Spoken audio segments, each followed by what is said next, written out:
ভাত খাওয়ার সময় যদি একটা মাছের টক থাকে তাহলে তো আর কোনো কথাই নেই। নমস্কার বন্ধুরা, আমি সৌমিতা। আজকে একটা নতুন ভিডিও নিয়ে চলে এসেছি। আজকে বানাবো মাছের টক। কি লাগবে চলুন দেখে নিন। লাগবে মূলা, বেগুন এবং কালো তেঁতুল, এবং সঙ্গে লাগবে ছোট মাছ। মাছগুলোকে আমরা প্রথমে কড়ার মধ্যে ভালোভাবে ভেজে নেব এবং তেঁতুলটাকে একটা বাটিতে গুলে রাখবো কিছুক্ষণের জন্য। প্রথমে কড়ার মধ্যে তেল দিয়ে 5 ফোঁড়ন দিয়ে দেবো এবং দিয়ে দেবো শুকনো লঙ্কা ফোড়ন। ফোড়নটা হয়ে গেলে ওর মধ্যে দিয়ে দেব বেগুনগুলোকে আমি হালকা করে ভেজে নেব। তোমরা বেগুনটাকে ভাজতেও পারো, আবার নাও ভাজতে পারো। যখন জল ফুটবে তখনও তোমরা বেগুনটাকে দিয়ে দিতে পারো।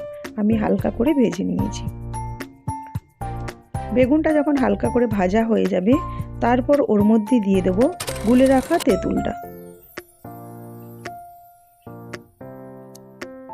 তারপর ওর মধ্যে প্রয়োজন মতো আমি জল দিয়ে দেব নুন, দিয়ে দেবো হলুদ গুঁড়ো এবং কিছুক্ষণের জন্য ফুটতে দেব।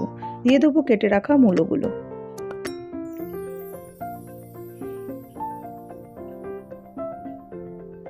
কিছুক্ষণ যখন সিদ্ধ হয়ে যাবে তারপর দিয়ে দেবো ওর মধ্যে ভেজে রাখা মাছগুলো।